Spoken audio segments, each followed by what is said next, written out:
been so much time. Only a week, but that's a lot of time for somebody like me when I'm not gaming. You know what I mean, chat? You know what I mean? Welcome to San Andreas. I'm CJ from Grove Street. Landed the heinous gangbangers in cold. What's in here? Oh, I arrived back home like around maybe 3 a.m. last night, so that was cool. Finally got home. That was a long night, that's for sure. We're ready to get back in the swing of things. I'm more motivated than ever. Saw your new video. How do you not know what embroidering is? Dude, I know now. Shut your mouth. Did you meet Fitz? No. I didn't see any of the misfits. I barely even saw the, like, goop. Chat, the train ride back was so fucking, like, shaky. I felt like the train was gonna crash at any second. It was insane. Let's talk about some stories about some things that happened at Twitchcon that might not be on film. Yeah, my first story. Fucking hilarious, right? I'm so sad it wasn't recorded just because it would have been so fucking funny. Basically, right, what happened? Everyone was in the hold up. Everyone was in the other B&B.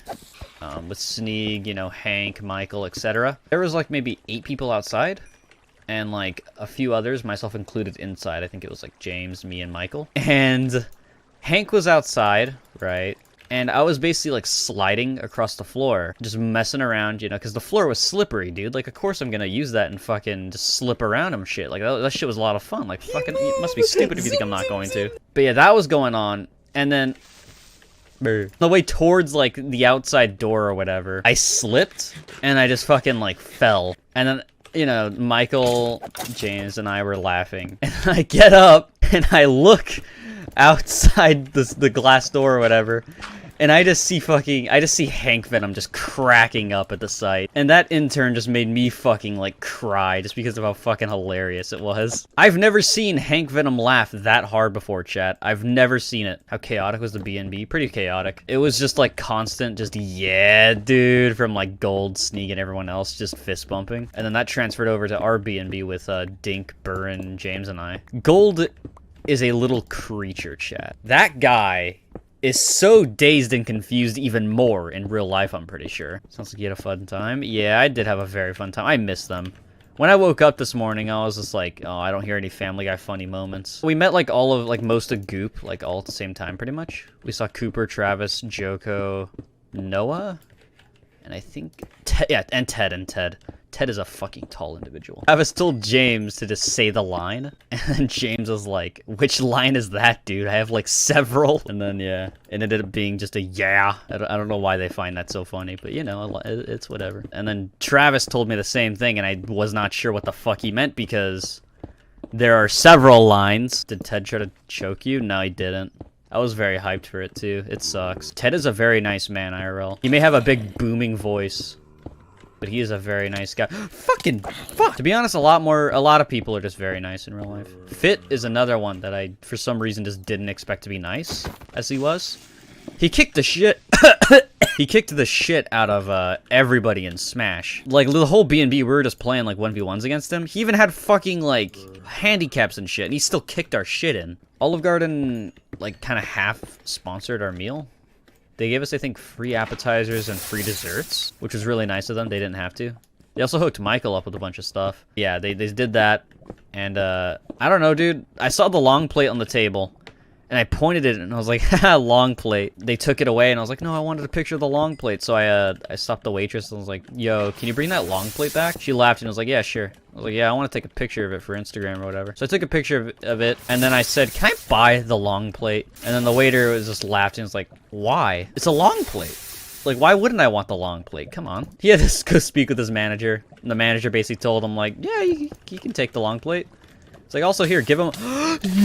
He's like, I also give him all these other plates. So now I got like a bowl of fucking like 3 smaller plates and a long plate. I made out like a bandit, chat. And before anyone calls me a thief, I tipped them. So I don't want to hear shit. I definitely overpaid for those fucking plates. But they deserved it for being such nice individuals. Get out of here. Why? Wait, hold up. That's illegal. That's illegal. We played some trivia game with Wilbur. James and I got 3rd place, dude. I don't want to hear anybody calling us stupid. Did you meet Schlatt? Yeah, let me tell that story. I didn't even know it was Schlatt for a couple reasons. First being, for some reason, he looked a bit different in real life. Or maybe I just wasn't thinking that it was Schlatt. And he was also wearing Timberlands. That was awesome. We met up with Goop, basically. There was, you know, Ted, Travis Cooper and Schlatt. Didn't know it was Schlatt. I saw him when everyone was, you know, shaking hands and hugging and stuff. And I was just sitting there like, who is this Misfits-looking motherfucker? Because I thought it was a Misfits member, because I didn't know who it was. He goes to shake my hand, then I shake his. I squeezed his hand like the tiniest bit, chat. There is literally, I didn't even squeeze his hand, basically. It was probably like the smallest amount of force, chat. And this motherfucker literally just fucking uses all of his power and just breaks my hand while saying, don't even try it. I think Burn, like, a couple minutes later, Burn mentioned that it was Schlatt, and I was just sitting there like, that was Schlatt? Long story short, fuck Schlatt. Fuck it. I ruined it, everything, fuck. I'm literally just censoring myself. Is there any other stories I could do? There's plenty of stories. Just trying to, like, play it back in my head. Trying to pull some Abakio shit, but I can't. It's like I can't even think. Weird coming from me, I know. Let me tell the story with Carson. Carson comes to the meetup, right? Eventually, we get into a conversation, I guess. He gives me a hug. A sweaty hug, but a hug nonetheless. Tall-ass motherfucker, that guy is. First words I tell him is, Carson, you owe me money. Then he gives me that Carson stare, that iconic Carson stare, where he just stares into your soul and sees your fucking future from 20 years. And then tells me, I don't remember that. Then laughs. Before all this, though, he fucking, after hugging me, he, fuck off! I'm trying to tell a story even, are you, dude? He points at me and yells, this guy's my editor! And then, of course, I hear Pete calling me Pokey in the background. But yeah, nonetheless, I tell him, Carson, you owe me money. He says, I don't remember that. Fuck outta here, dude. Laughs, and then I tell him, remember, Carson, the Pokemon video, I edited it. You owe me money, Carson. Also, this is an attack on him or anything. He's very busy, I get that. He did pay me, don't worry, chat. And yeah, that's basically how our meeting went. It was very fun. Carson is built like a laugh track. Yeah, his presence just makes me laugh. I'm trying to think of other things. Oh yeah, the viewers, the people that I met. Very fun. Very nice people. Excluding that one fucking guy with the name Ligma Balls. Let me tell that story next. I think that dude was waiting in line to fucking get a picture with Tyler 1 as well, which made the situation even funnier. Walked past the line, right? Michael, Dink, James, me, and I think Burin and maybe Dave? And the guy comes up to me, his name is Ligma Balls, something. And he's like, oh, Poke, can I get a picture? And I'm like, yeah, sure, man. This dude puts his arm around me, gives his friend the camera, right? Typical picture stuff. He rubs my shoulder, looks down at me, and says, aw, you're my favorite little pickle baby. And then all I hear is Michael fucking crying.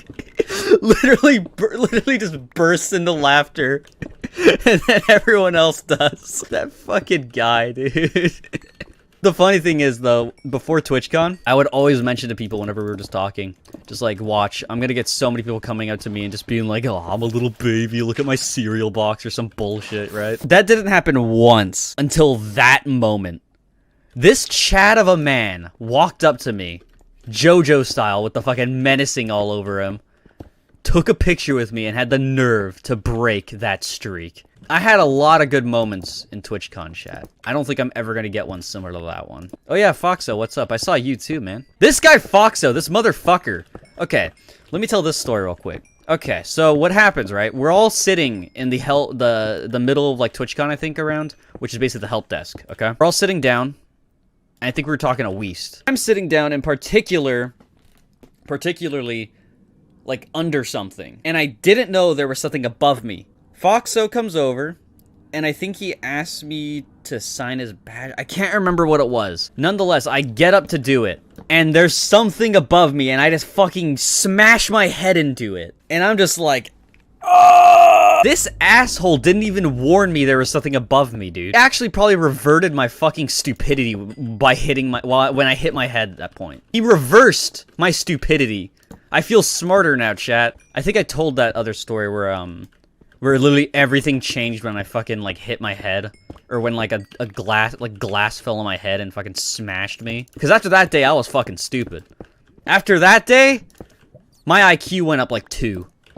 I'm so smart now. It's ridiculous, chat. The Michael phone call. Yes, yes, yes, yes, yes. The Michael phone call. Ooh, boy, that's probably one of my favorite. That's probably my actual favorite moment in general, just all around. Okay, chat. Let me tell you a story about how my life got turned upside down. We were walking around at the convention, and I was talking to Michael on the phone. We were trying to figure out his location. So as all that was happening, you know, middle of conversation, a viewer comes up to me, which I don't mind. You guys can come up to me and ask for anything or whatever. Don't worry about bothering me, because chances are I'm not doing anything important. She asked for a picture and whatever else, and then I'm just sitting here like, fuck, because you know I took the phone away from me to hear. And I'm like, fuck, what do I tell Michael here? Because my brain was just blanking. I don't know why. But that's when my 200 IQ came up, chat. That's when I had one of those, like, small, like, fucking, like, moments in anime where, like, the protagonist just sits there and, like, time freezes and, like, he has a whole monologue in his head, you know? I slowly put my phone to my ear, and I told Michael those precious words. Hold on, Michael. I gotta talk to chat. And then I clicked end call, and then I went and talked to chat in real life. Can somebody please, like, animate that moment? Oh boy, that was probably my proudest moment in my life. And that's not really saying something, because I think even Einstein would be impressed with such a moment. Needless to say, Michael wasn't very impressed.